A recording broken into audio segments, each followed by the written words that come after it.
Hello, ladies and gentlemen. I do apologize there. We apparently are having internet issues over the pond in England, but we are back up and running now. Once again, I am Navik, joined by Upmind, and we're getting into game number 5 of this best of 5 series. We've seen so many close games coming out, but we are finally getting into this. This is the two players that I am interested to see. Jason playing against Casey. Now, Jason, pretty good Inkling player. Casey, also very good Pikachu player. No ESAM, but definitely up there. Absolutely. And again, ladies and gentlemen, welcome all back. Thank you guys for being patient with us. And while you guys were gone, we hopefully settled everything. So this last game is going to be a banger. And please stay tuned, everyone, because we still have another set after this one. Yeah, we do. We have a whole another set of games to play. And that, of course, ladies and gentlemen, will be, I believe, St. Peter's playing against Manhattan. Yes, it will be. Yeah, which should be a fun game. We haven't seen Manhattan play before, so that'll definitely be fun. At the moment, though, Casey is not being able to give the ground here. Seeing really good pressure coming out from Inkling overall. Jason here putting in the work. Now, once again, all right, kind of coming back and forth. A little bit of a read. The roller comes out. Good read by Casey here. Inkling should be able to get back up. Once again, if people aren't familiar, Inkling actually has a hitbox on the start of his recovery. So if you chase him off stage, oh my goodness, the gets the perfect frame hit on the forward smash as well. All right, so very close already, to say the very least. And again, I'm trying to look up here the record between ESAM and Cosmos, so just to see, how this matchup would go, because historically we've seen actually Cosmos win this one out, if I'm not mistaken. I think that's correct, although I don't think it's by a massive margin. Right. But coming out here, if that is the case, again, good DI coming out, being able to recover there.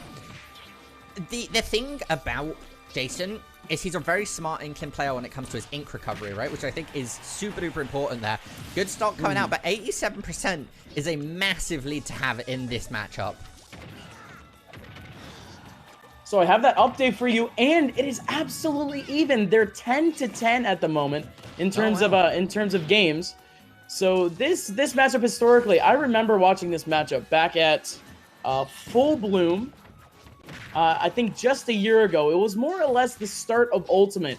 And at the beginning, if you remember, Inkling was such a just a danger to the entirety of the Smash community, because people were just having so much trouble trying to figure him out. But of course, Pikachu's tech has been, super advanced in the past year. We see a lot more narrow loops. I love the continuity with the Pikachu player here, KC. Yeah. Lots of options for him. I think that's the other thing, right? Inkling was such an odd character because his dodge and dash look pretty much exactly the same, that if you don't know what you're looking for, he could fake you out and things like that. On top of that, with the roller, the splat bombs, like everything overall, he's got a very good zoney kit, but can also get up and close, right? His nair's very good, but good throw into Thunder there. Casey catching up very, very quickly here. There was a 112% lead earlier on. Now it's down to 1%. And no, it's absolutely even at this point. Jason, good patience to say the very least, knowing that Pikachu is an extremely aggressive character. And at this point, Jason just trying to get some sort of setup here, but Casey somehow slipping through the cracks. Yeah, it seems to feel like maybe Casey just hasn't played against an Inkling for a little while, was kind of readjusting to himself. But as this match has gone on, we have seen Casey kind of readjust himself, reposition himself. Because I think if you were to look at the start of this match and the end of this match, Casey's positioning is getting a lot more refined. I think getting the understanding of the ranges from Inkling once again. Oh, no. Oh, that's just going to be it. He gets grounded by the roller and then F smash. But I was super, super impressed by Casey in that game, because we saw more or less in the last couple of stocks, Casey was very baity there. You saw him, just empty hopping the entire time, trying to bait Jason into air dodging, trying to get back, on ledge, on stage at any point possible. But Jason, there's some sort of weird mental, some weird mental. I can't remember the word. I guess you say durability, maybe something of the sort. I'm blanking on my English, but Jason just wasn't having it the entire time. Super ballsy. Mental fortitude, maybe, was the word that you were looking for. Mental fortitude. Thank you so much. You are absolutely fine. That's that's what you gotta do for your caster, your co-caster. You gotta look out for. I appreciate you, bro. I appreciate you. All right, but no, coming out there, I think that is the thing, right? It could be a factor of mental fortitude, or as I was saying, it could be a factor of Casey just being unfamiliar or not frequently played against Inklings, because even though Inkling was extremely prominent, like we touched on at the start of Ultimate, I think they've died down a little bit in popularity. Yeah, in a sense. I mean, there are better options in terms of characters, but Inkling is a great matchup coverage type character. Absolutely. So I mean, just having Inkling in that kind of backlog of characters certainly is going to help out any player. But in a matchup against Pikachu, it's more or less the same, because we were seeing pretty much just a slobber knocker the entire time. Both players, they were just trading strings. It just looked really entertaining. Yeah, and I think that's what it comes down to, right? They're both both characters can combo off. I think is what we're trying to get at. And when they get their first string, they can just continue that string and build up percentage. So it's just a matter of getting that initial hit and starting your combo string. But really good patience coming out from Casey there with that forward smash, not letting it off too early, not charging it up either.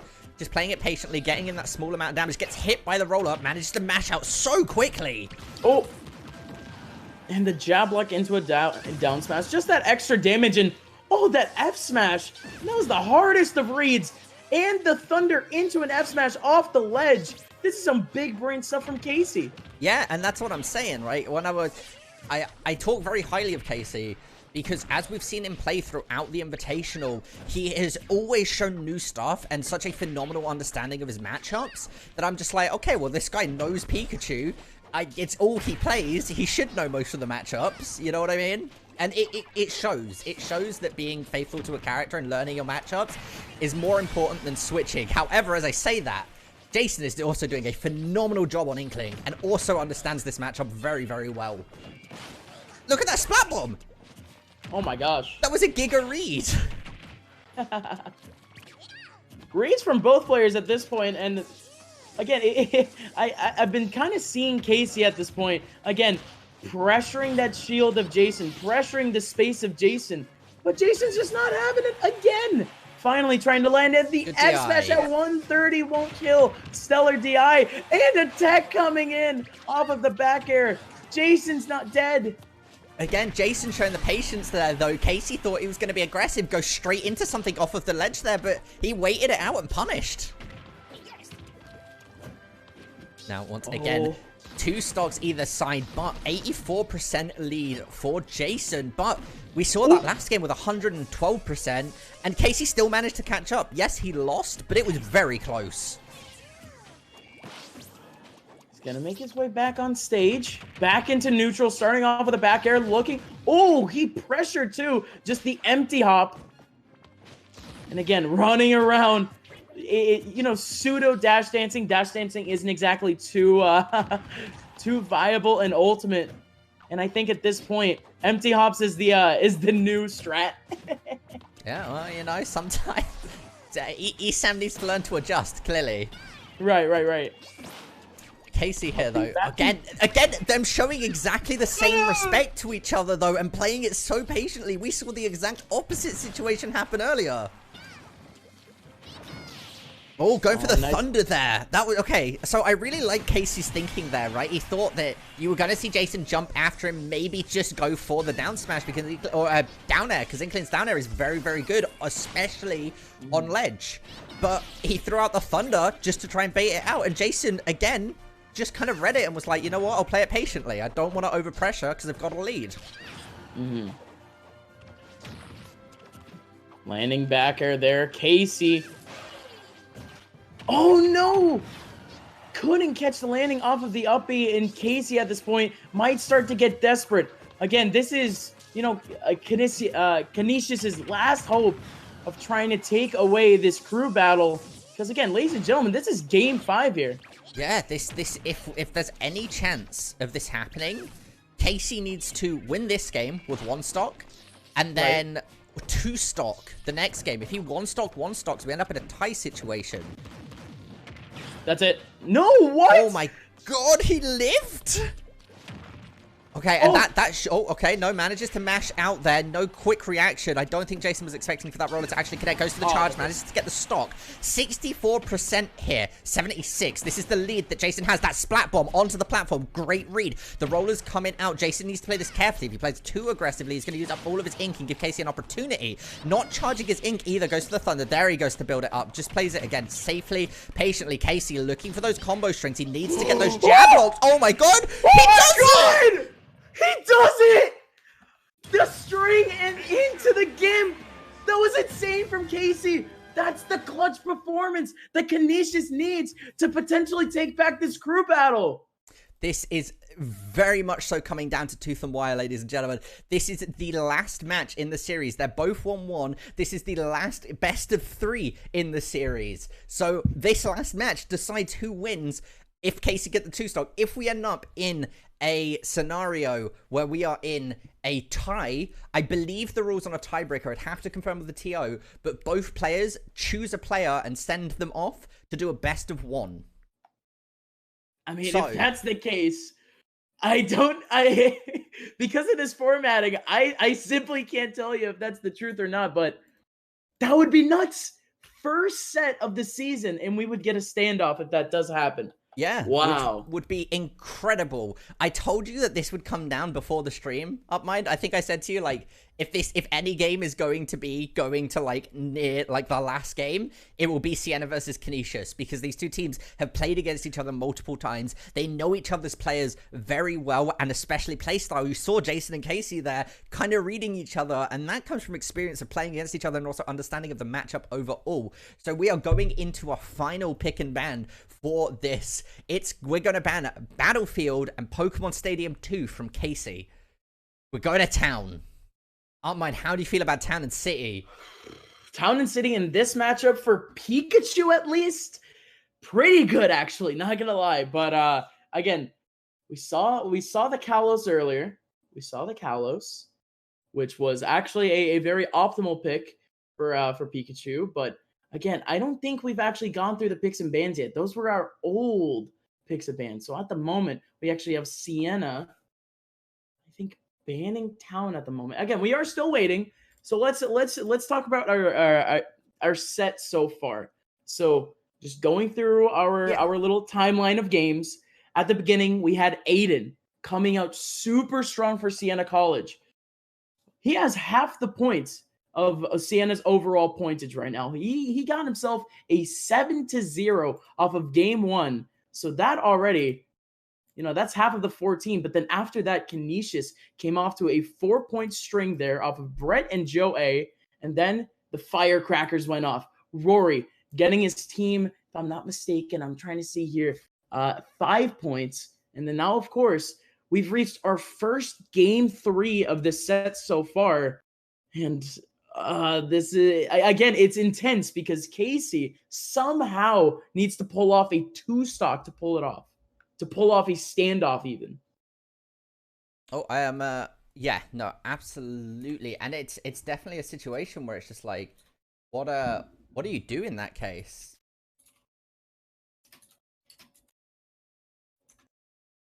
Well, we are coming out, ladies and gentlemen, getting into this last possible game. If Casey gets anything higher than a 2-stock, Canisius gets the win. If Sienna gets anything, Sienna gets the win. If Canisius gets a 1-stock, then we're going to go into a tie situation, which I'm still waiting for 100% clarification on the rules on a tie situation. If Canisius gets a 1-stock, they would still be down in points.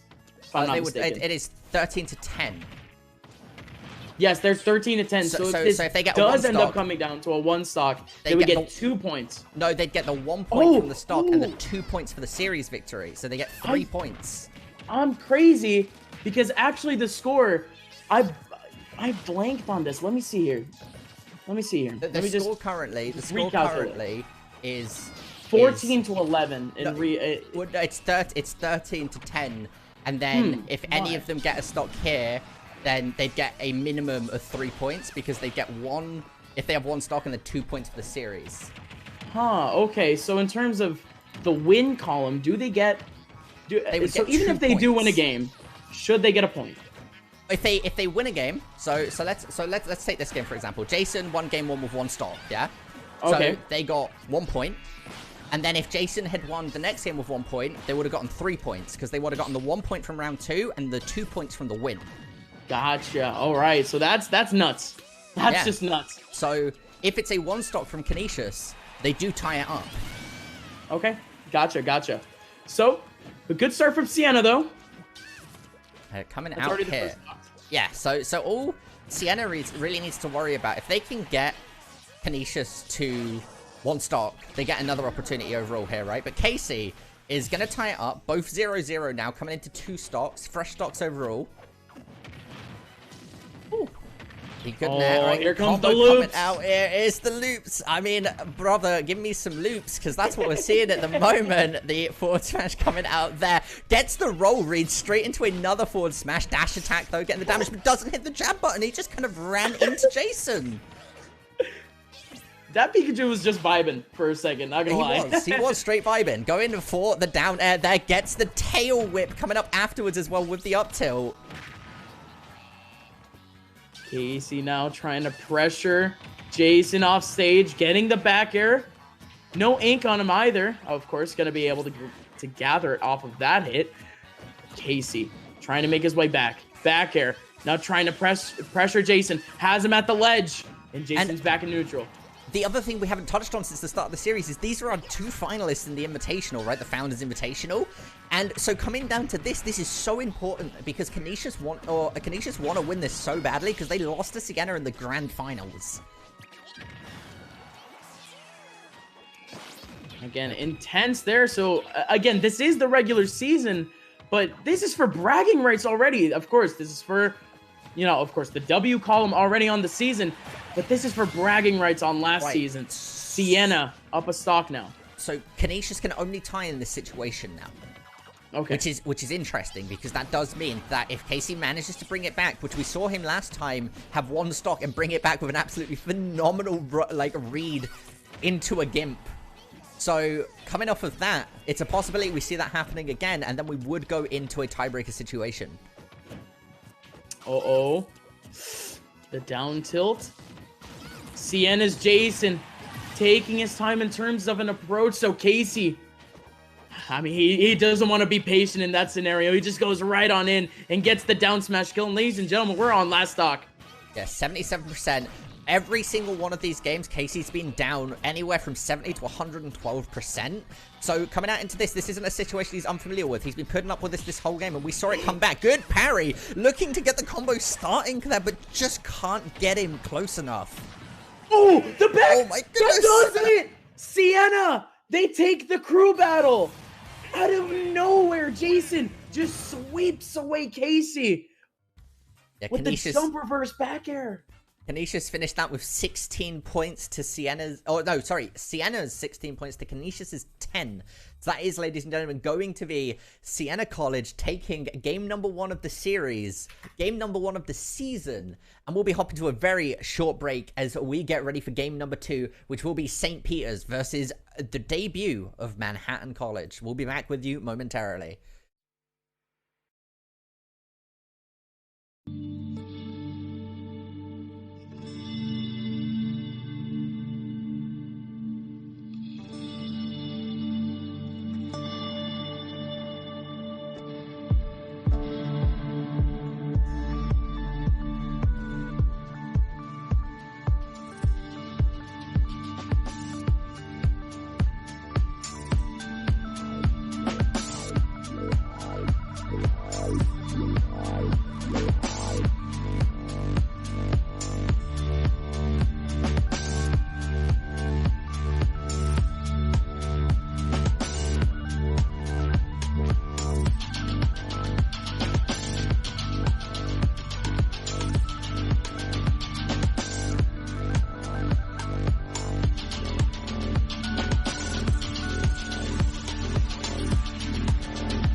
Ladies and gentlemen, we're getting into game number 1 with St. Peter's playing against Manhattan College. This is Manhattan's debut upbind, so both of us going into this absolutely blind. Game 1's going to be Ricardo playing against Germanine.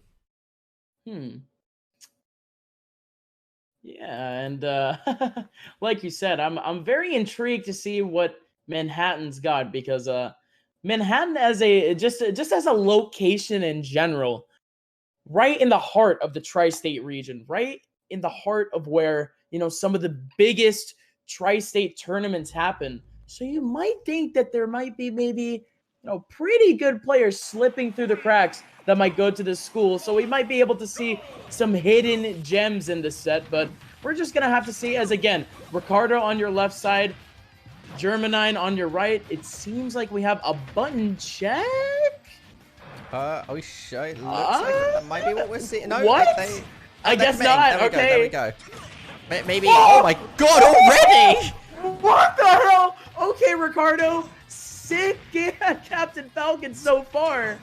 Dude, we thought that it was gonna be a button check. Okay, so so Jermaine here, right, coming out from Manhattan. There was a typo sent to us. Oh, that was a typo. Yeah. So it's Jermaine. Yeah. Now I feel bad, but coming out here, Ricardo against Jermaine. Oh, okay. Guys, get the recovery. For a second there, I was like, is that an SD? But no, of course not. Now, coming out looking for that, charging that very patiently. We are seeing Ricardo with a huge lead. Huge. Absolutely. And, just I'm not going to say raw, but the reactionary knee there from the Captain Falcon, and Ricardo currently putting his team up 2 stocks. And this is mainly the problem that DDD has. Of course, he's a heavy, so he has that wide hitbox.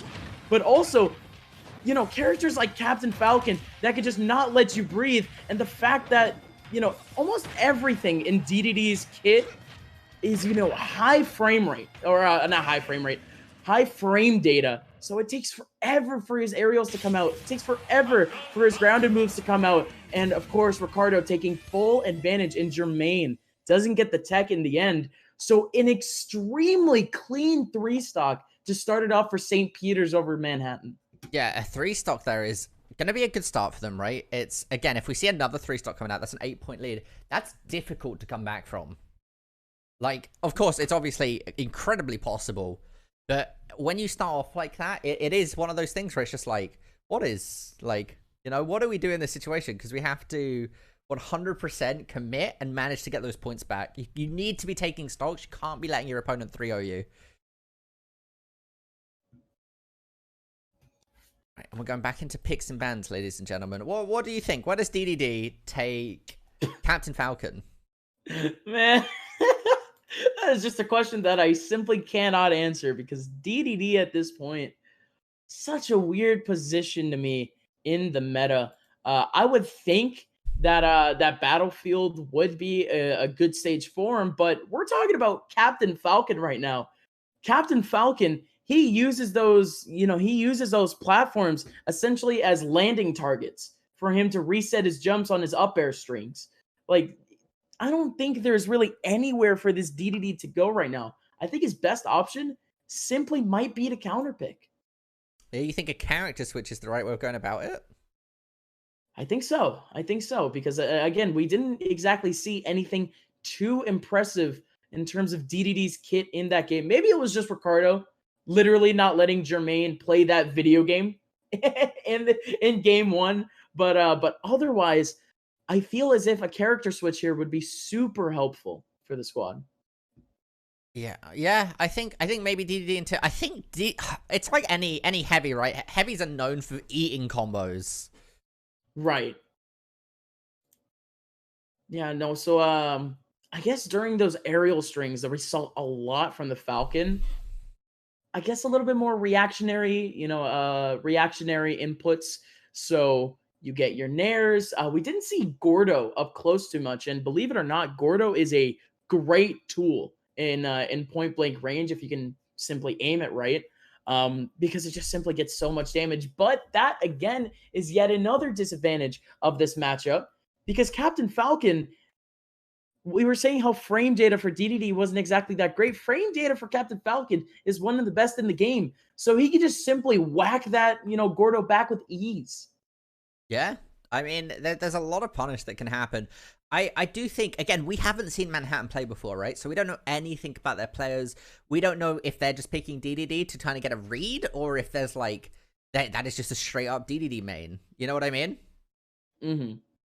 But I guess we will find out as we are going to see character switch. Uh-oh. And you know who it is. It's Violet. Yes. Okay, so we were literally talking about this before we went live, ladies and gentlemen, for our second game. I thought about the theoretical switch here, just like, oh, what if we were to see a Violet? Because I admitted to you straight up, Navik, that I just don't have that much knowledge with Byleth, but you apparently do, so please take this away. So okay, I think Byleth is a really interesting character overall, right? The weapon choices that Byleth has and the opportunities that you can set up, of course, each direction that you use, depending on the special, it influences the weapon. So Byleth has got the Sword of the Creator, Amir, Ardbar, and Filenaut, right? Which is the hammer, the bow, the sword, and the spear. Ooh. And the interesting thing about Byleth is off stage. Byleth's up B, Byleth's recovery, of course, is using the chain of the Sword of the Creator to grab it, like any character with a grapple, but also there's fantastic pressure. Byleth can also charge up Failnaut, the bow, and the longer that she holds it out, it will eventually charge into a pretty much hit scan projectile that just does a bunch of damage in knockback. And Byleth has a counter, like pretty much every other Fire Emblem character, that you gotta watch out for. A good explanation, to say the least, because again, we're seeing here, I forget what the magic percent is with the spike on up B. The spike on up B for Byleth? Yes. Oh my god, the combos coming out there from Ricardo. Oh, is he gonna go for it again? Right, goes for the dash attack. The bait. Oh my goodness. And okay, I think the other interesting thing also to remember is that both of these characters have bold moves, right? Falcon has his Falcon Punch, and Byleth has Amir, which is the hammer. The Byleth's down special is the equivalent of a Falcon Punch, so we could be seeing something like that coming out. Kind of risky, kind of going for it. But at the moment, Ricardo is running over. Hey, right, there we go. There we go. There's the up smash. Hey, we finally get a stock, though. Ricardo not going to be taking a clean 7-0 in terms of points, so see at least something coming out here from Jermaine. And again, Ricardo not letting this player breathe right now. And the up B, no tech, Byleth going to die. Ladies and gentlemen, a 2 stock to finish it off. And if I'm not mistaken, that is literally a carbon copy of our first game from our first set. Aiden over Joe S, Sienna College over Canisius. Same thing, a 7-0 start. Or, I'm sorry. Yes, I'm sorry. Yeah, 7-0. It's a 7-0 start for a team here as Ricardo pulls St. Peter's to a huge advantage. Yeah, no, that's going to be a good lead. And I think that comes down to not also knowing Byleth that role, right? Because we didn't see many up tilts. So the best way to explain Byleth's up tilt is effectively me Sword Fighter's up tilt. It's really good at juggling. And also anti-air's coming out. The up aerial from Byleth, also fantastic at juggling and has really good vertical KO power, but is actually pretty effective anti-air if you time it correctly as well. So there was a couple options there coming out that I think just not understanding the option select that you have from a character is definitely important, right? Because if you're going in a character you don't understand the little things and the little bits that they can do, then you're not going to be able to find the options. At least the optimal ones. You're going to hit buttons. But I mean, that's this video game in general, right? Pressing buttons. I mean, absolutely. But there's a difference between there's a difference between hitting buttons and hitting buttons optimally. You're right. You're absolutely right. Oh man, so yes, as you mentioned, we're getting into a game 2, and our next matchup here, Zero Ace and Sam. Okay. So, you know, if I recall, Zero Ace goes by 5 points, and I'm pretty sure he's a Lucas or Ness player. But I could be incredibly wrong. We have a few Lucas and Ness players, and I always seem to mix them up. Oh, give me a second here. Oh man. And also, and again, just looking at this Manhattan team, we simply don't know what characters could be coming out from this team, as we just haven't seen any of these players play at all. So when we talk about double blind heading into these games, we talk about triple blind in terms of us as talent not knowing what characters are being pulled. But now at this point, this is like being quadruple blind because we just simply don't know one of the teams. Yeah, no, it's one of those things where it's like, we don't know these players. We don't know what they're going to bring. We don't know their performance overall. And so coming out there, Jermaine tried to put in some work there, pulled out the Byleth and was just kind of like, you know what, let's see if we can make something happen here. But unfortunately, could not quite get off what he was looking for, I think. And again, I admire the commitment to that, you know what I mean? Just kind of throwing it out there, seeing if it would work. And I think Byleth has a lot of options. I know people joke about it turning into a Fire Emblem simulator. I don't know where you stand on that overall, Upmind. I'm sure you have some opinions. Interesting to say the least. But I think Byleth's a bit more than that, because Byleth can switch about so much. Well, I should say they, because you can play in both forms. They feel a bit more like Link than a Fire Emblem character, in the sense of you have options. Does that make sense? You're not like a traditional swordie. You have projectiles.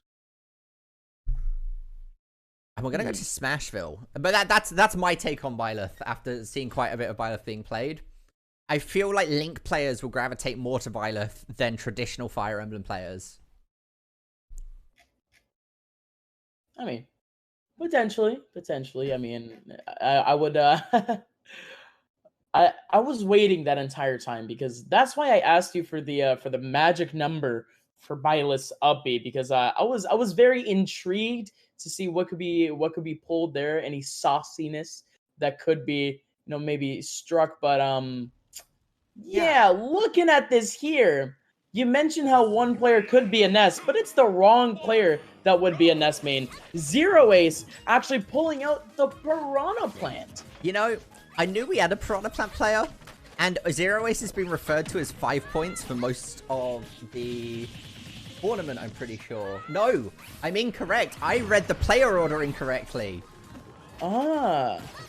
Okay, that makes more sense. So yes, Zero Ace is the Piranha Plant player, and I believe Gene plays Lucas or Ness. But we actually do have a Ness player, so I mean, I read it. I 100% knew what was going on there. Yeah, no, 1,000%. You knew. You knew what was going on. 100%. 100,000%. Yeah, absolutely. But coming out here, I love seeing Piranha Plant. I think Piranha Plant's a character that gets a lot of undeserved hate. However, you can't be doing that on a Zero Ace. No, come on, Zero Ace. He had such a lead. You've got to be kidding me. And now Sam, so much damage being done there. And, I mean, in terms of Piranha Plant players, around the world that have, some recent success. Of course, we have Brood over from Japan, getting some top 8s at some A tiers and potentially an S tier recently. And over here, I'm from the Central Florida region, and here we have a player known as Diz, currently on our PR. Incredibly great players, has some wins over some PGR players actually. So Piranha Plant, it's certainly a threat to be reckoned with, but I don't think Sam cares. No, not at the moment. And I realized the question you asked me before, and I apparently completely misunderstood you. You're asking about Byleth's up B, right? It's 50%. It's 50% on the Meteor Smash. For some reason, I thought you were referring to her down smash, and I was like, does that have something like that? Oh, does it have like a it has a sweet spot. It has a sweet spot, but right, okay. Yeah, that's why I got confused. It's 50% to get the Meteor Smash on the up B. But going back to one stock, was that a bit of a cheeky taunt coming out from Zero Ace there? I would hope not, because he's currently at a disadvantage. Oh no. Well, yeah, 60. I mean, look, there's like a 40% different art, but you know that hurts. There comes the spike ball. Overall, Piranha Plant, interesting character. I think there's a lot of opportunity, and like you touched on a few players, but I think Piranha Plant is one of those characters that might be a little slept on, if like in the same way Yoshi was, right, for the longest time. Absolutely. You know, Yoshi is probably one of the most, you know, scary characters in this game in terms of you know, players out there in the national circuit. But we get back to the Piranha Plant, and even though he lost out both stocks first, he was able to take that third stock comeback in pretty convincing fashion, actually. Sam was looking pretty good, and especially after that first SD, it looked as if he was in the driver's seat. But Zero Ace somehow pulling that back for St. Peter's.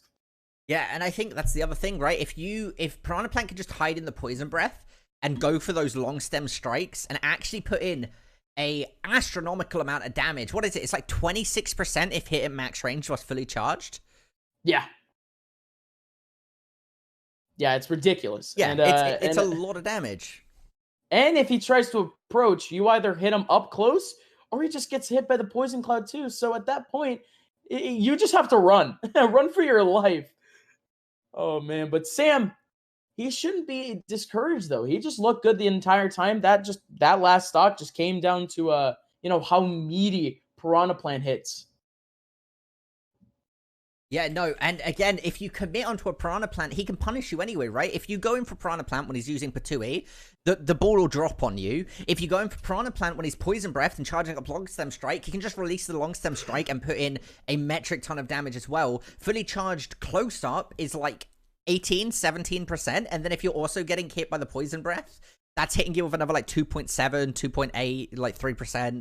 So like it builds up very quickly, and you, in a weird way, get punished for trying to punish. He puts in a lot more damage.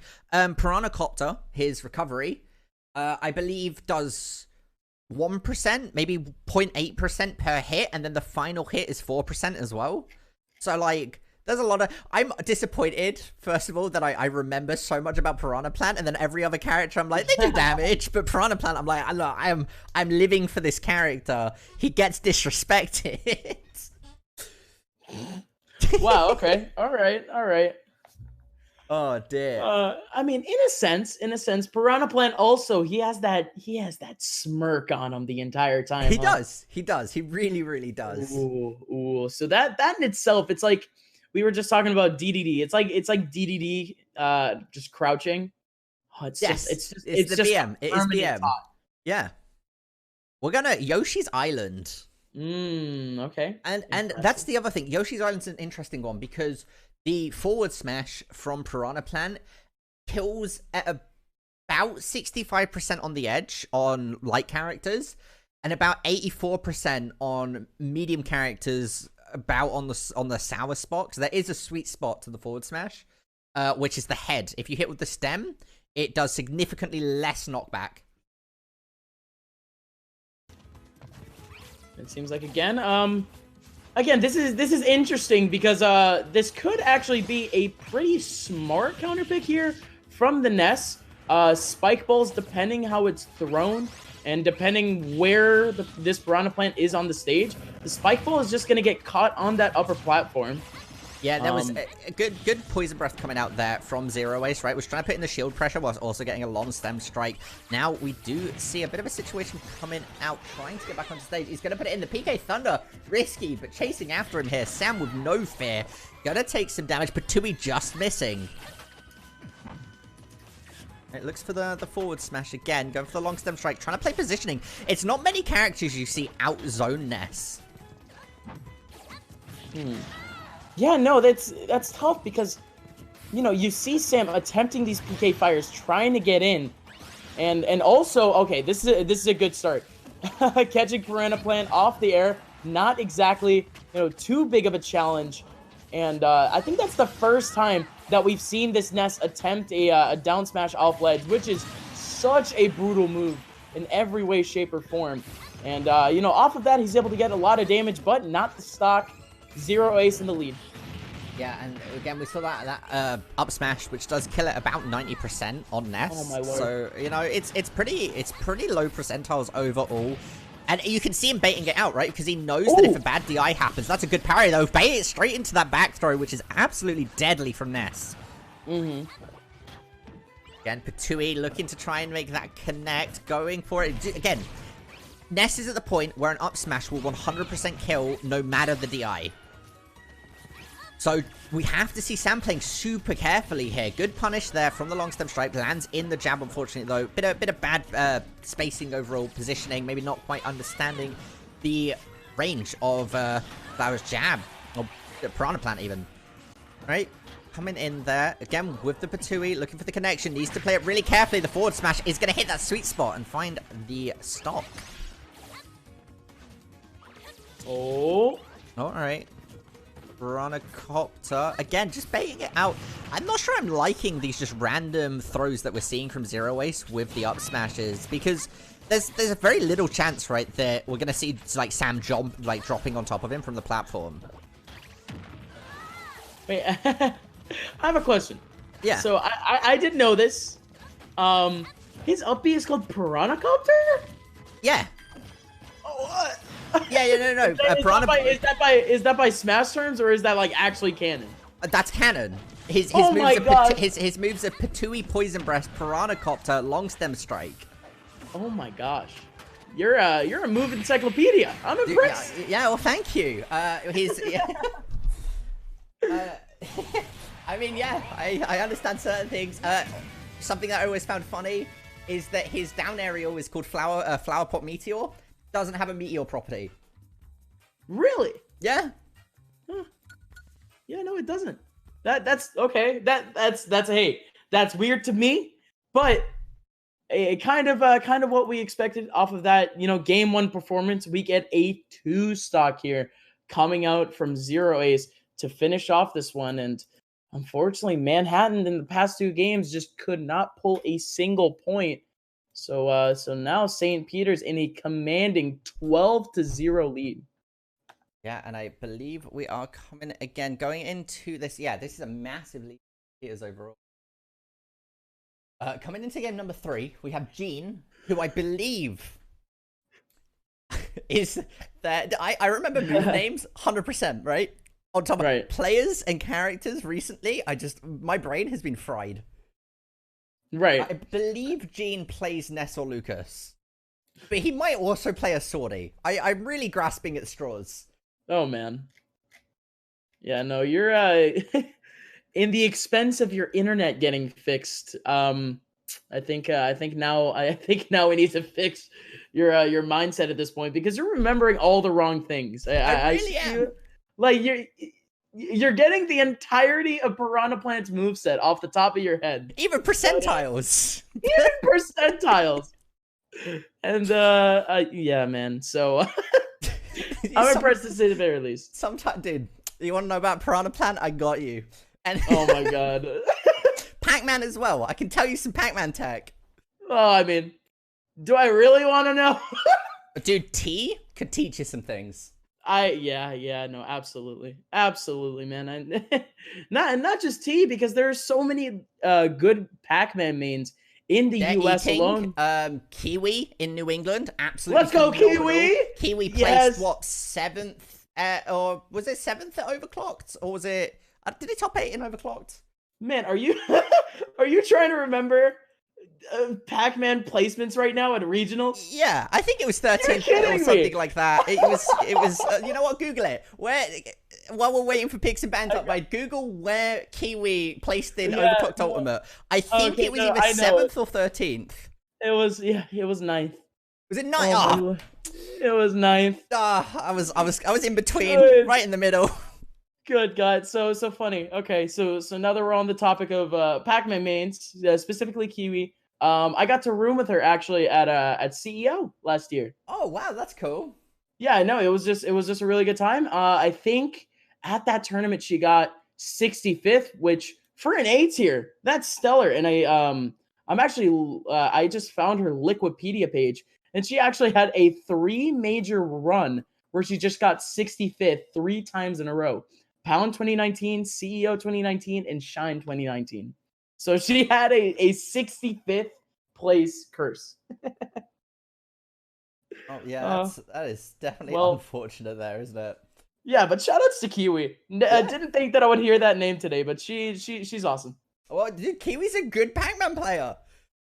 One of our frequent casters is a New England's player. So I specifically went out of my way to learn his region a bit more. Really? Yeah, 100%.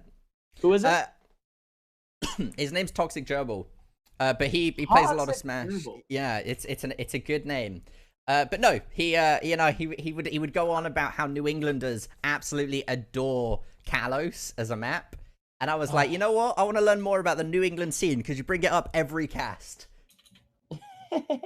Yeah, it's a very niche, I guess you could say, kind of region. Not saying that the entire region in terms of popularity is niche, but I'm saying just their intricacies, because I truly believe that New England has, I guess one of the most aggressive play styles in the world.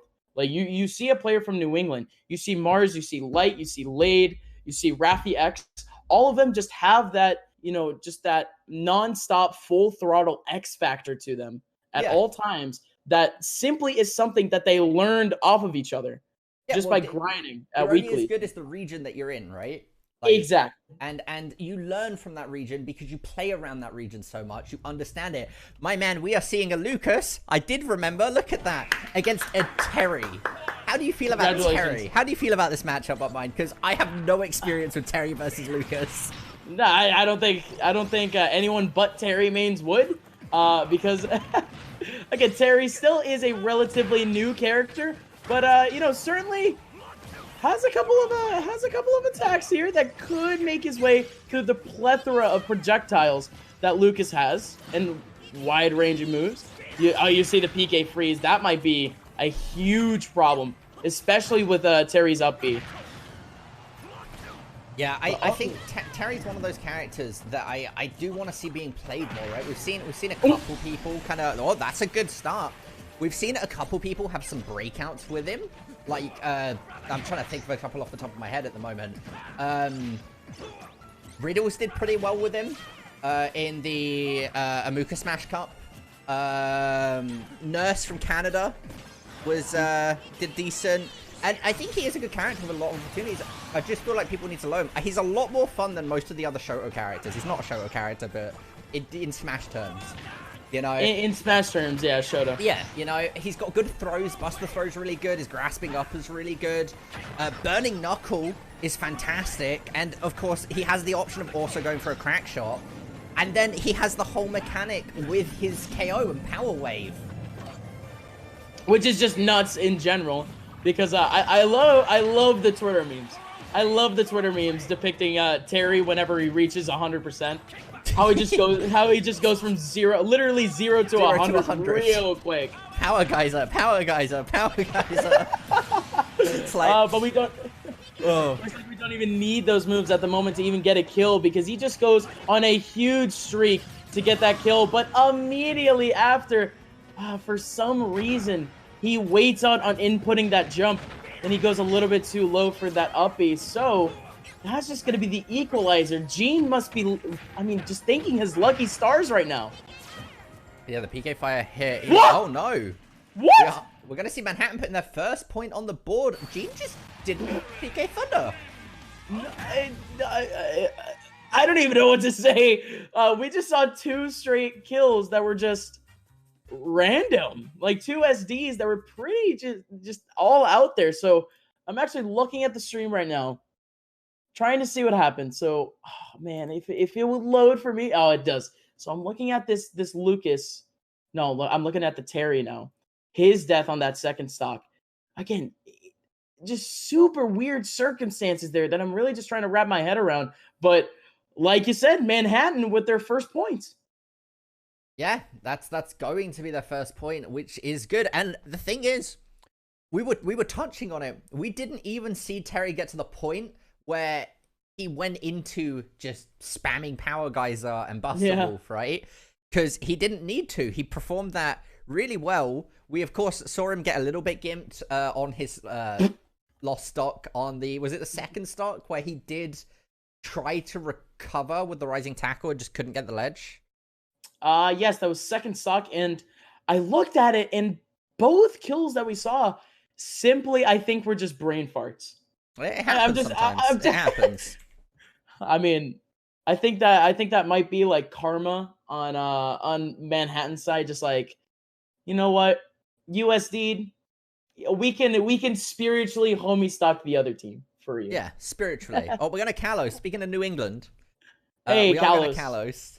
But no, and I think Terry's another one of those weird characters where I seem to remember everything about him. I don't know why. I don't know why it's really weird characters. Main characters, like, ask me anything about like Fox or like Marth or most Fire Emblem characters, be like, yeah, they do things. And then like Terry, Pac-Man, and like, well, you know Byleth pretty well. Well, yeah, but like overall, not many people can be like, oh yeah, he can, you know, hold his rising tackle or tap it right after the input, and they'll do different percentages because they'll react differently.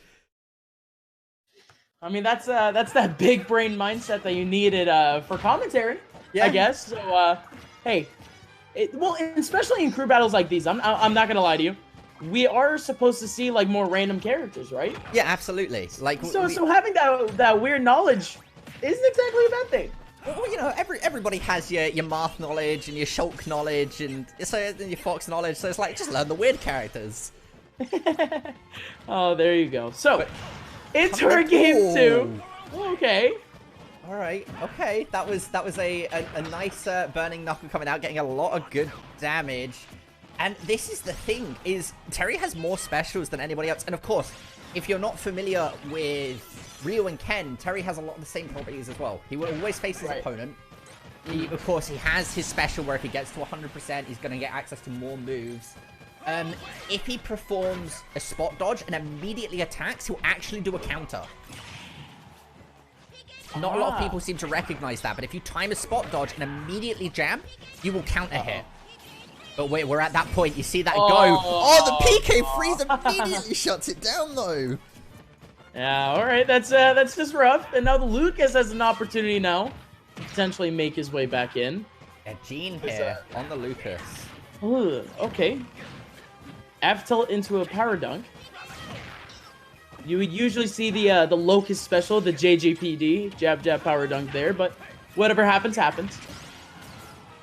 You know, sometimes you just miss it, but the PK fire connected again for the freeze. Okay, ooh. We see the power dunk going over the PK freeze. A little bit of style coming into that burning knuckle. Do you back up? No. Okay, he's looking to commit. Hits the power knuckle again, or the power dunk even. And again, the pressure that he's able to put on, I think it's one of those things where Terry, much like Ryu and Ken, again referring to him as a Shoto character, can apply pressure with projectiles. He has that crack shot. Oh my god. Okay, right. Well, he wasn't at that high percentage, but if that was any different, this might be able to find a follow-up. No, going into the throw, though. He's going to find the stop. The read coming out from Gene. Yeah, that was just a super weird angle on that back throw, and now Gene's still alive at 163, and that, all right, that's just going to be it. Good read there. You know what, though? Gene managed to come back significantly from where he was because he was down so much. He got that read into the throw and caught up and is now ahead. And it's more or less the same now, just trades in a sense. Yeah, I'm surprised we're not seeing more PSI Magnet coming out from Gene when he's seeing those crack shots being thrown out to try and regain. That could have been punishable there. The PK fire again. Okay, not going for the PK freeze, because every time he's gotten into that situation, he has, like, committed for that. I believe that was just... Oh, no, is that just going to find... Yeah, dash attack hurts. Huh, all right. So, you know, through the fury, quote-unquote, the fatal fury, we get ourselves Manhattan pulling out with 5 points, if I'm not... No, 4 points now. If that... Yeah, that was a 1 stock, so yes, 4 points overall. Okay, so Martin coming in from Manhattan, getting their first points, but yeah, I really don't know. That was just weird for me because you could see glimpses of hope there from Gene. His comebacks were great. His combo game was honestly phenomenal. It's just that his more reactionary moves weren't exactly the best. On the last stock, we saw him miss 4 straight punish opportunities. Yeah, and that just, you know, sometimes you just, again, you mentioned it earlier when we saw the stocks being lost by Martin. Sometimes you just brain fart and you just don't react in time. Right. Also, high pressure. Again, I'm not going to blame them, or I'm not going to pit this on inexperience or anything of the sort, but it's a new season. You want to, you know, have a good impression. Your team's watching. Overall, all of the pressure is on your back in terms of crew battles. I think that's the one thing that we haven't mentioned, is that there's a huge mentality game in just crew battles in general in Smash, because usually when you play Smash, of course, you're by yourself. You're in a 1v1. The only person putting pressure on you is yourself. But now with a crew, you have 4 other people counting on you to win, counting on you to take stocks. Every stock is important. So, you know, to see those high pressure situations come down to mistakes, it's rough, but it's understandable. Yes, but on the split side of that as well, when you get in your own head, if you have a positive team around you, that can very quickly pull you out of that negative mindset and get you to kind of come in and react more positively, right? Because if somebody's like, don't worry about it, like everything's going to be all right, just keep playing the best of your ability. If you're not in your own head, like in a 1v1 situation where you do see, if anybody watches the FGC in general, you do see games where somebody just gets into somebody else's head and it really, you can see them slowly filtering away because of it. You know what I mean? Mm-hmm. It's why I think coaches was such a highly debated topic in the fighting game community. Yeah. Because they can bring people out of that mindset quite frequently.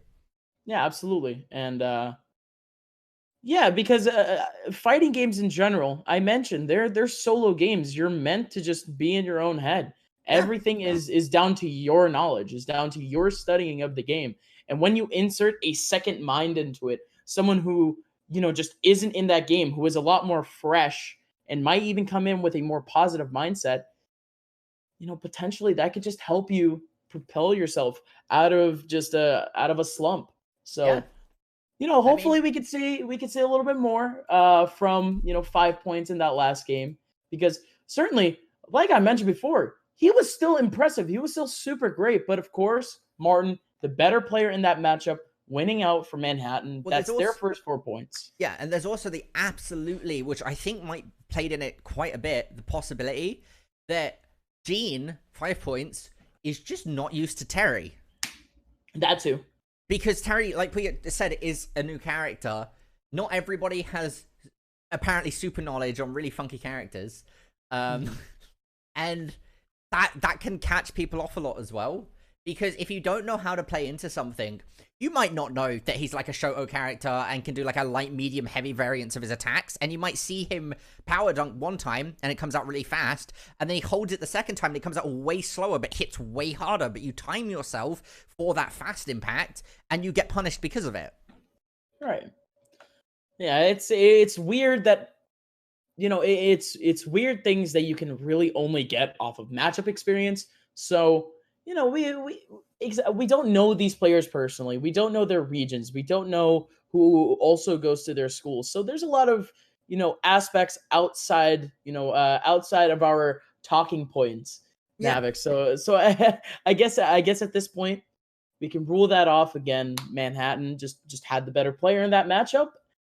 And now from here on forward, they actually have a basis for a comeback here. 4 solid points. They need to make up, let's see here. They need to make back 8 points, which they can do in 1 12 game. to 4. Yeah, they can. They if they 3 stock, 3 stock. Mathematically, they can. So, they theoretically can, yes. So Sho is a Lucina main through and through, but when backed into a corner, does switch over to Chrom. So I'm interested to see what Manhattan is going to bring here with Ryan's Joker. I love seeing a good Joker player. We all know that Arsene's the actual character, but like, Joker's a good character. I'd still put Joker top 5, Arsene 1. All right, that's bold. There would be people out there that would disagree with you, but me personally, I agree with you. Arsene is just has. Oh my goodness! The read coming out from Sho. Show just stood there and just let it happen. You know what I mean? Yeah, well, yes, I mean, Show committed, right? Show saw that Ryan went for the Rebels guard. Oh no, the Macrocom. No, Rebels guard is when it's only Joker. It's Macrocom when it is Arsene.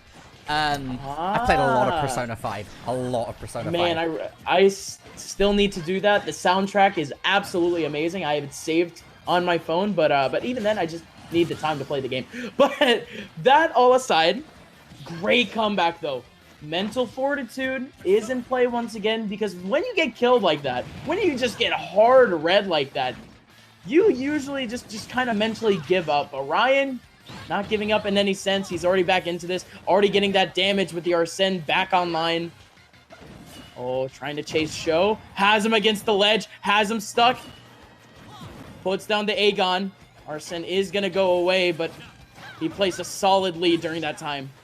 Yeah, and it's one of those things. Now, again, we were talking about it. The Rebels guard coming out there, managed to find the punish, immediately getting Arsene back out, looks for the forward smash, goes for that. Okay, there comes out the Aegon.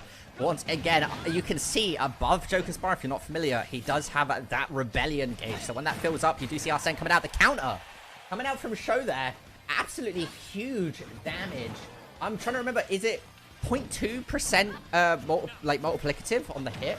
It's something like that. I always forget which one's Lucina's is. I could not tell you, if I'm being honest. The gun special again coming out, and again managing, right? Going there with the down tilt. Good pressure coming out. Now the Aha coming out because it is Joker instead.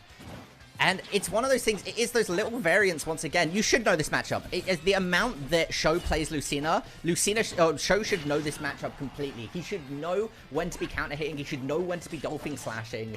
And so coming out here, he gets a good read there. Goes for the spot dodge, but gets punished by the down tilt. Again, good read though. There is a, like, Show's behind at the moment. The Rebellion gauge builds up so much, instantly getting Arsene. You can't charge up. Moved into that, but the counter is going to find the stock. 50% difference at the moment. This is easily comebackable. Both of Show's stocks have been because of mistakes that Ryan has made. Well, not only that, but this is just the game of counters. I mean, of course, you see... I guess you see Joker countering a lot. It's a pivotal part of his moveset. But seeing Lucina counter a lot, that's a whole other aspect. Because her counter is so quick. You have to time that perfectly almost every time. And now, don't really get this mindset for Ryan. He's going for hard reads, going for that F smash, and really far away from ledge. It works.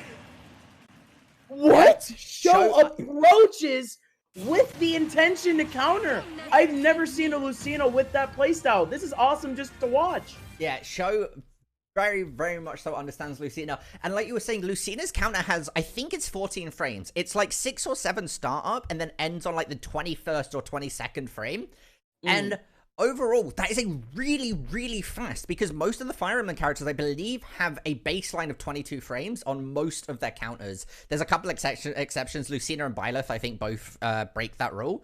But overall, they have 6 or 7 more frames, which doesn't seem like a lot, but it is absolutely massive in a game of frame data. Well, there you go. We get a little lesson in that, to say the least. Yeah, well, yeah, in my knowledge, I'm starting to get with it. My net sorted itself out, and I'm like, okay, now focus. Right. All right, we're seeing Lila and Yoshi's story getting banned.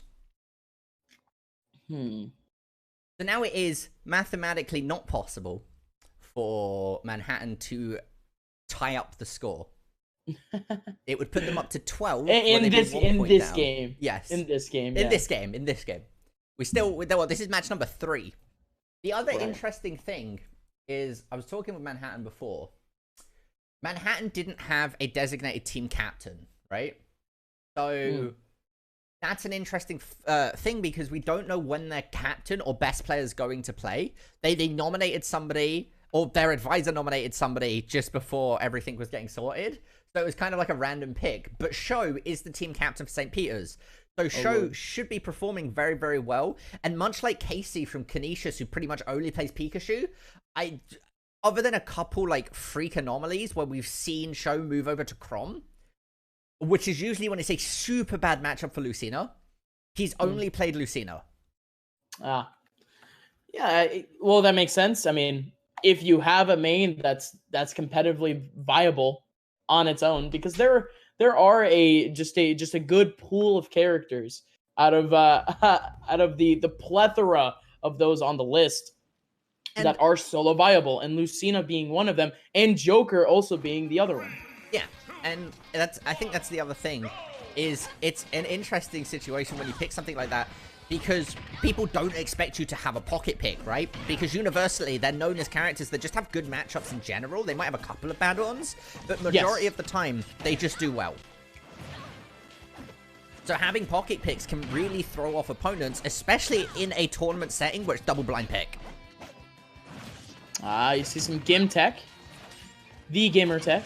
Oh, all right, coming out there, looking for the reader. Both of these players are charging up smashes. Sees the opportunity to go for the Rebellion's guard, finds it, and immediately gets Arsene out. We aren't going to see the counter coming out again. It's a very, very short frame of time, so the Ego is going to connect, but now on pressure here. Ryan's going to try and make it up. Oh my goodness, gets it bounced off of the wall, goes for the Wings of Rebellion, manages to grab onto the ledge once again. We have not seen pretty much at all. I don't think we've seen any Dancing Blades coming out from Show. Which, I guess you could say it's weird, but for a character like Lucina, I think Lucinas and Chroms don't exactly tend to use Dancing Blade too much, if I'm being completely honest. I think it's a weird formality in a sense. It's like, I don't know, it's weird. Because, of course, you have Roy, who kills at like 70 with the side B. Yeah. But, you know, seeing Lucina's, you know, not be able to at least use that, especially at these high percents that we just saw the Joker at, it's a little bit weird. And we see it right there at a low percent situation where, you know, his opponent had more than enough time to shield. I don't know, it's just weird in a sense. But, hey, good usage of the guns there from the Joker. Yeah, the gun taking out Show. The gun is a very good move at gimping people, and I think that also definitely is like, you know, people don't really think about it, but it does work. Diego coming out, good pressure. Out there's the Dancing Blade. Okay, finishing it with a high, but not being able to follow the follow-up. Gets the down air there. Arsene does fall. The grappling hook coming out from Joker. All right. Ooh. We're back to that neutral game, right? Especially for the Joker player. Oh no! Doesn't get the grappling hook. Lets himself go down way too far. Yeah, ouch. Yeah, no, that just hurts because this game already has just finishing implications for his squad. If Ryan ends up losing out this one, we will have to check this on later. But I think mathematically, this whole crew battle is done.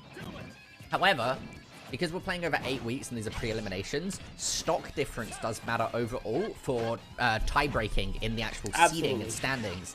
So we'll play out the other 2 matches because in the long run, it could be beneficial for them to grab a couple more stocks. Patience pays off there as we do see the F smash. Still does not kill though, even though he held it. Great DI coming out from Show. Rebel's guard. Right at the ledge. Yeah, no, this is just a situation where Ryan certainly just wants to get a stock on. That's best case scenario in this case, and there it is. I mean, it's not unusual, right? If we could see Ryan living to get into rage with Arsene, he can kill at exorbitantly low percentages, and also with Tetracam, he could just get a massive counter and commit to Show that way. Oh, gets the spot dodge into the down tilt, reading the grab. Oh no. This could be the start for Ryan. Gets the dash attack. Oh my god, the patience!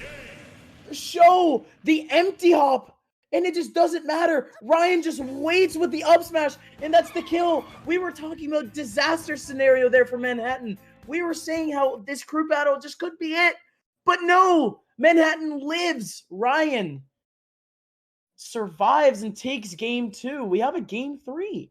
Well, you know, I'm sure that if we were playing Persona, we would have definitely heard a looking cool Joker right there, because that was a phenomenal read coming out from Ryan there, and actually managed to put his school back into the game. And there were just so many opportunities there. I think we even saw a shield breaker not break the shield late in the second stock for Ryan. So I don't know. There were just so many small moments where it just seemed like Show had it in the bag. I mean, just the percentage lead in general. I was just like, yeah, it's over. 99% advantage. Yeah. 99.9 actually. So on the verge of 100. But man, that's just ridiculous how that ended. We've seen some phenomenal comebacks today. Like, we're just like, oh, it's over. Like, there's no way they come back from this. Going back to, I believe it was Nick versus Brent. No, it was Mike versus Joe A with the Shulk playing, and he managed to get the counter, and then the Crom just upbeat and threw him down. And we were like, oh, okay, yes, that happened. Yeah, that happened, huh? And then Casey as well. We saw Casey Gimp from being 2 stocks down playing against Sienna's Jason on the Inkling. And we were just like, wow, he just brought that back. Yes, sirree. And again, that's the fun thing about watching these, ladies and gentlemen, is that this is just a showcase of just newer players to the scene. That's what collegiate esports is all about. This is a huge stepping stone for these players. Yeah, and coming out there, looking for the forward smash, getting some good shield damage in. Again, we're actually, for once, seeing Dancing Blade being committed there, and it definitely benefited. This is why I brought it up earlier. I think, although it's like a formality of Lucina and COD players not to use it, I think it's a really good move in this matchup. Because Joker could let go or misposition the Rebellion Guard. Maybe don't do it when he's got Arsene, right? Because Arsene's a whole different beast. But when it's Joker, Dancing Blade feels like a very good button to be pressing. Yeah, I would think so too, but again, I keep thinking about Show here. Show had so many leads, not only in game 2 there, but we actually see that same situation again. Joker's Arsene being used to its full extent, taking away that stock at about 100 there. Yeah, and it feels like Ryan, okay, bit of an SD there, that's unfortunate, does lose some of his Rebellion gauge. I was going to bring up a point. I don't know if it's Ryan whiffing or misreading, or if he's purposely getting punished to try and help build that Rebellion gauge faster, instead and just trying to get Arsene out as much as he can, no matter the percentage. I mean, that might be the case. That honestly could be, because oh my god, there it is, another shield breaker move, and it just doesn't break the shield, just a perfectly fresh shield. But again, I'm really just thinking about it, and I'm trying to think of Ryan's playstyle at this point, because it just feels as if he's swinging for the fences a lot. But there are some technicalities to his play that I just can't point out at the moment. Yeah, that was a good Tetracon coming out, getting that counter, again, throwing out both of these. The spot dodges as well. You know, it does feel a bit like a turn-based combat when they're just there jabbing, spot dodging, and then answering. It's like, all right, it's your turn, it's my turn. We see the stop, just charges it up. Okay, plays it a bit too slow. The Rebellion Guard coming out at a perfect time there. He just lost Arsene. Look at his Rebellion gauge already. I can't believe that he already lost it. That of course, that's an effect from the new patch. Yeah, of course. Yeah, a couple buffs coming out from the new patch. Did you see the cloud buffs? I'm surprised we haven't seen any clouds today. In a very good spot. I would pull it out. I'm a cloud main. Oh, well, there you go. I didn't know that about you. So, there you go. So, I'm sure you're very happy about the cloud buffs. I was so happy. it was like Christmas Day for me. I'm not even going to lie to you. Oh, man. So, again, another last stock situation. This is game 3, ladies and gentlemen. Manhattan trying to stay alive in this crew battle. In this set number 4. Again, Ryan putting in the work, even chasing Show in the air, catching him with the up tilt. Oh, great Rebels Guard, essentially out of nowhere. Just a good call out, and about to reach Arsene. Yeah, there comes Arsene, the flashy graphics showing it, the Tetracon hitting, coming out of the Aegon. I was like, hey, Aegon? Aegon? It's Aegon. Hey! Hey, he's gone. Now coming out with the Aegon again, connects it up, looking for the follow-up, not quite committing. Don't know if that really... Oh, no, this could... Okay, very low percentage. Gets him off the edge. The Wings of Rebellion are coming out, showing his true spirit. Aegon once again looking for that up tilt. This is very low percentage, chasing off the stage. He is going to lose Arsene, but just managed to get the ledge. Goes the wrong way with the Aha. Oh, man.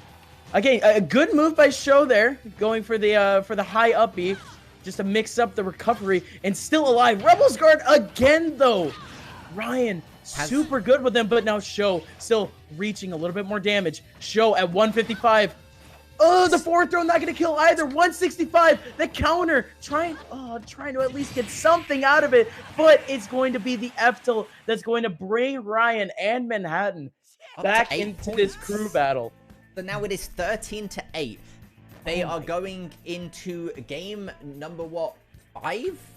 So again, this is once again coming down essentially to the last game.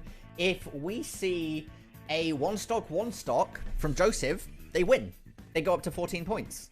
Wait, no, they don't. I can't do math. No, they don't. No, they don't. No, they would actually go up to 12. They would lose by 1 point. So we need to even with them winning, yeah, they need to get a 2 stock and a 1 stock minimum.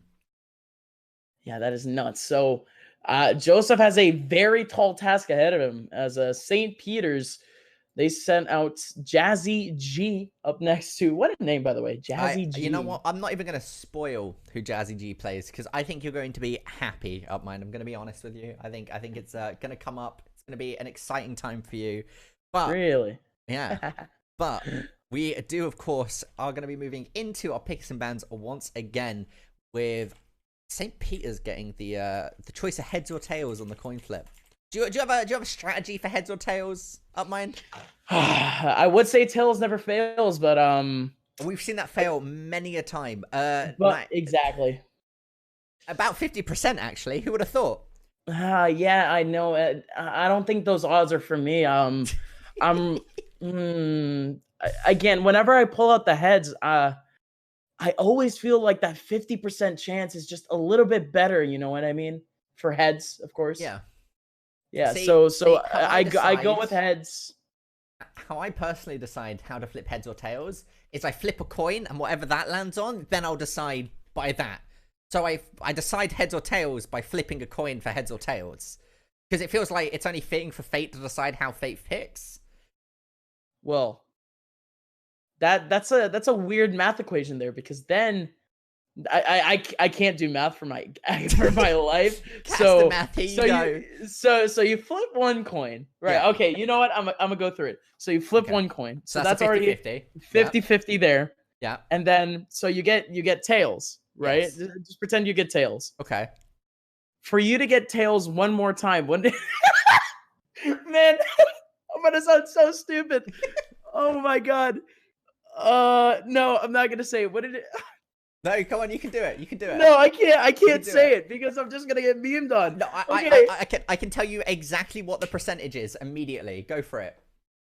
Wouldn't it just be also a 50% chance, or would it be 25% chance? It would be 25. I got it! There you go. Let's go! Yes. Big maths. I'm a university student. The odds themselves are still technically 50%. The odds of you getting tails again a second time is 25%. The possibilities, yes. Okay, yes. I did it. Because you've went from a 1 in 2 to a 1 in 4. Yeah, a 1 in 4 effectively. Right. God, I'm a university student. This is look at me. I'm so proud of you. Thank you. I appreciate it. I hope you're not a math degree university student. No, absolutely not. Okay. Absolutely not. Because I'd be very concerned at that point. Oh, man. Well, we've got a bit of downtime whilst we wait for the last players to get themselves ready and in. So what are you studying, Upmind? Ooh, okay. So what we're doing right now is what I'm studying. So I currently go to one of the only sportscasting bachelor's program in the world, essentially. So I currently go to that was a thing. That is really cool. So sportscasting in itself, I think there's sports broadcasting in a school in California. a school in Connecticut, Connecticut School of Broadcasting. I was looking into that. But the other one that just opened up, essentially, that just opened up their program, and it's headed by the sportscaster Dan Patrick, was just opened up 3 years ago at Full Sail University.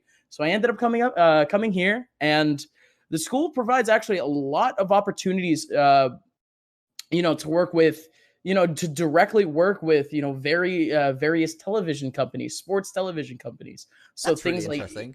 ESPN, Fox, I things don't like think. that. Fun fact: we actually we have a deal with ESPN, EGF, and that we got a Do little. you now? Yeah, we do.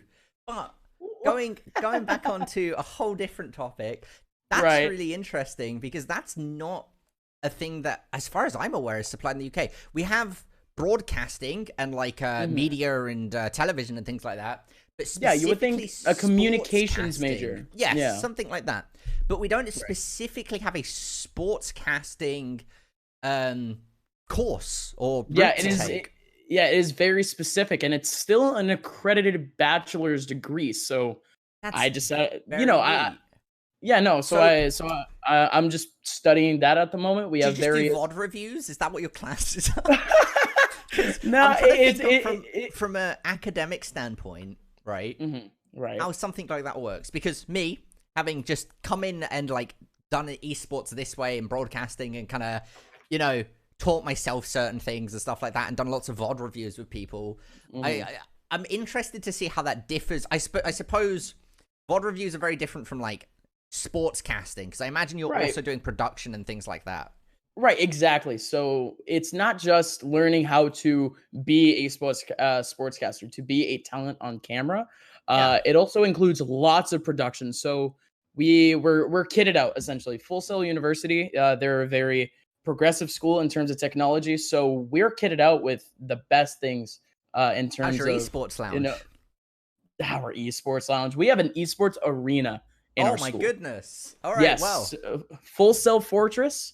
It's one of the first of all, one of the first arenas overall, not just universities, first arenas in the world. So yeah, it's been going pretty strong. They host Smash events sometimes. Last year they were hosting Hungrybox actually organized his own tournament and hosted it at Full Sail. It's called Overlords of Orlando. And, in terms of classes, we learn things like sports digital production. We learn broadcast writing. We learn, of course, we have the basic classes. So we have English composition. We have college mathematics. And we also have, our project and portfolio, where, of course, we make a demo reel and, we just kind of build it up through the years that we are in our school. But also we learn, also legal things about the business. So we learn about media formatting and intellectual property. So, and also, of course, the most important thing, vocal training. Oh, vocal trait. You know what? That's almost like that's an important factor. I, of course, have a massive advantage because I'm British. And that's just like a plus. The accent's like a plus 20 to every cast. It's like, it's easy peasy, boys. And you say one thing and it just sounds infinitely cooler. Yeah, well, it's just how it goes sometimes. And I feel like, that's like an evolution bias. Oh my gosh. It might just be. It might just be. The day that a UK student comes to our course, it's over. Like, competition is just non-existent. It's gone. They get all the jobs, they get all the gigs. Like, we can't compete. No, I would be curious about something like that, though, to see like the statistics if a British student did come over, if they did seem to be more favored. I'm curious about that because I have done a few like bits and bobs around America and things, and it does seem like you guys absolutely love British commentators. I could be incredibly wrong, but like from what I've seen, British commentators, if there is an option for a British commentator, they seem to end up in a place. Yeah, why? There is a lack of British Smash commentators, so people like you and Viram can just easily get gigs. I'm not even gonna lie to you. There we go. So no, we're speaking about colleges, so let's get back to our collegiate esports, ladies and gentlemen. we're moving on into Game 5 of our crew battle here between St. Peter's and Manhattan. It's Jazzy G versus Joseph. Yeah, and I'm curious here, right? I said you'd be excited. How do you feel about Palatino? Look, I figured you'd have an opinion. I think everyone has an interesting opinion on Palutena, and I think that just describes everything. That Palutena just pulled out maybe what was it, like 3 nairs there, a 1 up air, maybe 2, I can't remember, and that was the kill. That was the kill. Well, Palutena's nair, for people that don't know, it's great, right? It's all purpose. It does your taxes, it does your dishes, it walks your dog for you.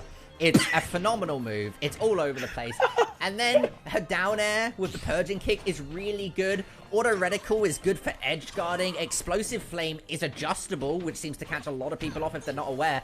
Warp is a good recovery that also has a hitbox. And then she has a counter. Ooh! The smash, though. Oh, okay. Oh, Let's and the taunt. go, Joseph.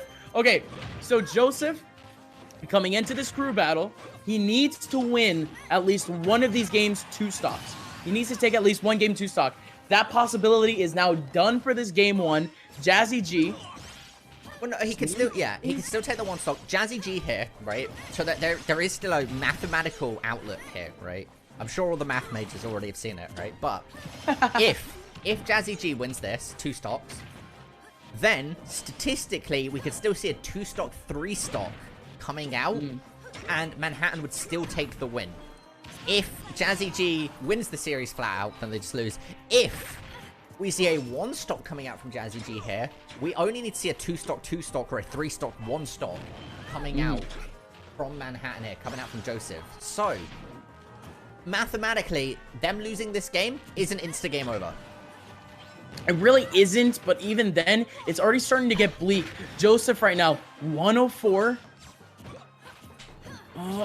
Getting pressured by these back airs. Palutena's back air is super strong. That's why she's just consistently going for it. Down throw into a reverse back air, and yet another back air will do it. It's just a chorus of back airs. As Jazzy G probably puts Manhattan in their disaster scenario. That's a 2 stock for him.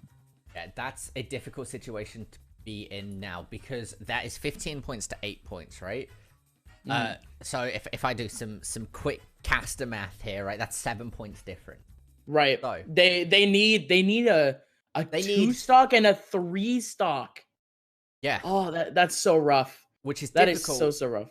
And it's even harder when your opposition just 2 stocked you. Right. So his mentality has got to be pretty rough at the moment. Not gonna lie. So. Even still, you mentioned the point of, the consolation stat at the end of the season in terms of seeding for playoffs. And Joseph here still has an opportunity to at least take 1 more win, to at least extend that stat and potentially get an opportunity in game 3. This Captain Falcon pick could actually, it could have actually been pretty good against the Palu. It's just that Jazzy G was just doing a great job of just not letting Joseph approach whatsoever. Yeah. And that's all that Falcon can do. He can only approach. Yeah, and of course, we did just hit patch 7.0, right? Brand new patch. Both of these characters got some buffs, and so I believe Falcon only got buffs, and Palutena got some. Oh, I think her nair got nerfed in like every possible imaginable way. And it still does everything for you. We just saw it do everything, right? Making it have a smaller hitbox against aerial opponents, making it deal less knockback. Like, making it deal less knockback feels like a buff to me, because you can just chain them easier. Yeah, it's easier to chain, but it kills less, but it's a lot easier, way easier to chain.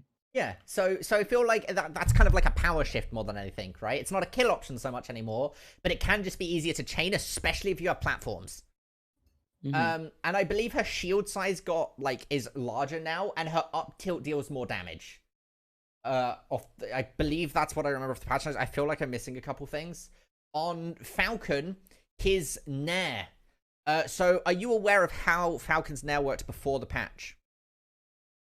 I mean, I knew how it worked before, but I don't know how it changed now. It was a bit of a 50-50, right? If Falcon was going to launch them away or hit him towards him on the net. now it is favored dramatically to put it towards him, to pull it towards Falco. Oh, so it's easier to combo. So it's infinitely easier to link a second hit. His shield also got increased by 0.5% or 0.05%. So a bit of a bigger shield overall as well. Mm-hmm. We're going to Yoshi's story. Ooh, Yoshi's story here for the Falcon? Well, yeah, what does Falcon benefit from Falcon? Well, first of all, what does Falcon benefit from Yoshi's story? Second of all, what does Falcon do against Palutena neutral, like neutral air? Because, well, yeah, I was about to say, for Falcon in general, this map isn't that bad, but then you just have the case of your opponent. Yeah. Your opponent has actually an even better time on Yoshi's story than before, so maybe a character counterpick could be coming here. That could be on deck. That is also the opportunity, or there is also the chance that not everybody sits there and memorizes patch notes like I do. So there is a chance that they have no idea about the Palutena nerfs. Or I say again, I don't feel like they're nerfs. They were classed as nerfs. I don't think they're nerfs. No, they're classed as nerfed, but it's it is classed as a nerf. But it's just they took away one of the uses for it. You know what I mean? It's taken away better, more consistent use. Right, for more damage, but not exactly a kill. So it's like, what can I compare it to? I mean, it's a power shift. I think is more of the issue. I feel right. Sometimes in the patch notes, if it's like a bug or like a shift, they class it as that. But for some reason on the patch notes, it was classed as a nerf. It bugged me when I first saw it. That's why it's sticking with me more than anything else. Because I'm like, why was it a nerf? Because it gives them more options, and I think it's going to make some Palutena players adjust a little bit, right? Because there's a lot. Oh. Yo, okay, so we have our next game, folks. Hey. And this is exactly what we needed. We were talking about how, the distance is a huge problem for Falcon in this matchup. But now we have a Snake. That dash attack is going to become so vital for him because, you see that homie attack from Palutena. That dash attack just goes right under it. Yeah, this is one of those ones now where it's like, oh. And of course, grenades, projectiles, everything like that. A lot more pressure is going to be taken on the Palutena. But also the Snake, depending on how seasoned this player is on the Snake, landing could be a problem here. Yeah, it's one of those things where it's like, is he going to be a Salem? Is he going to be a Salem tier Snake? Oh, good punish there. All right, goes to the back of the counter, comes out though. Good read. Oh no! It's one of those things where that just Frozen would be proud of that counter. Is all I'm saying. Shout out to Frozen. Yeah. Hell yeah! All right, Tri-State just has so many powers, man. It does. It does. Oh, dear. Shout out to Scry. Oh my God. Palo mains. He's like the only British player I can think of that does decent. There you go. Oh my gosh. Trying to come back now. Joseph is somehow just trying to take away these stocks, and if he loses this next stock, that is mathematically it for his team in this crew battle. No matter if he gets a 3 stock later or not, that would just be it. So, oh no, that is not the way that you want to see it go. The up smash and the lingering hitbox of it off of the dash attack ends the stock for Joseph and ends Manhattan's hope of a huge comeback, but there's still an opportunity for those consolation stocks, and Joseph starts it off with a bang, drag down Nair into an up tilt. Yeah, if Joseph can win this and then win the next one and kind of close the gap in the stock difference, that's just good for his team, right? Because it comes in. But Jazzy is just looking to end it here. We do see the Cypher coming out, managing to get the recovery. We're not seeing much in the form of like C4 placement or even the Nikita rocket. I don't think he's even had opportunities to do so, and that is just brutal. Jazzy G, an absolute mercenary killing a mercenary in a sense, because Jazzy G, another 2 stock for him. That takes St. Peter's score up to 19. That is just ridiculous. And Yeah, that's St. Peter's winning out the crew battle over Manhattan 19-8. and imagine Snake getting kicked out of his cipher by a purging kick. It's you hate to see it happen. I hate that Palutena has a move called purging kick. Gonna be honest with you, but here we are. Coming out though, ladies and gentlemen. As we were saying, we did have 2 more games scheduled for tonight, but both of them ended in forfeits. So looking over the schedule in general, looking for it, we had Siena winning game number 1 over Canisius. We just watched St. Peter's beating Manhattan College. RIT takes the loss. They forfeited, so Marist College is going to take the win there with a default of 20 points, as that is the half of the maximum points you can get. And then finally, we are going to have Niagara taking the victory on their match. So that has been the overall matches throughout the night. I hope you've all had a wonderful time. And once again, I just want to thank all the schools for participating. Upmind, do you have any closing words of the games we've seen today? I mean, it's my first time on this stream. I haven't done collegiate Smash work online just yet. So this is, a great new experience for me. And I hope you guys can actually have me back in the future because, guys, you guys should stay tuned to EGF soon because our high school division is going to be starting out very, very soon. I think next week, maybe. Yeah, but otherwise, those points aside, for myself, if you guys do want to follow me, I do a bunch of stuff other than Smash. I commentate Counter-Strike. Of course, I mentioned before that I'm in a sportscasting course. So I actually commentate a lot of sports. I do basketball, soccer, and a bunch of other niche stuff that you guys can follow me over on Twitter to find out. And otherwise, I'm just really happy to be here. Navik, thank you so much for having me. Take it away, my man. It's been absolutely fine. Ladies and gentlemen, as always, make sure to follow us on Twitter at Twitch at official EGF if you want to stay updated with all of those news and announcements. You want to be following your favorite teams and schools. Of course, as Upmind said, I have been joined by Gus Upmind. You can find him on Twitter at Upmind_. And of course, myself, Kevin Navikcasts. And you can find me on Twitter at Navikcasts. And that will be it for us this evening. We will be back tomorrow with Rocket League at the same time. So we will see you then. Good evening.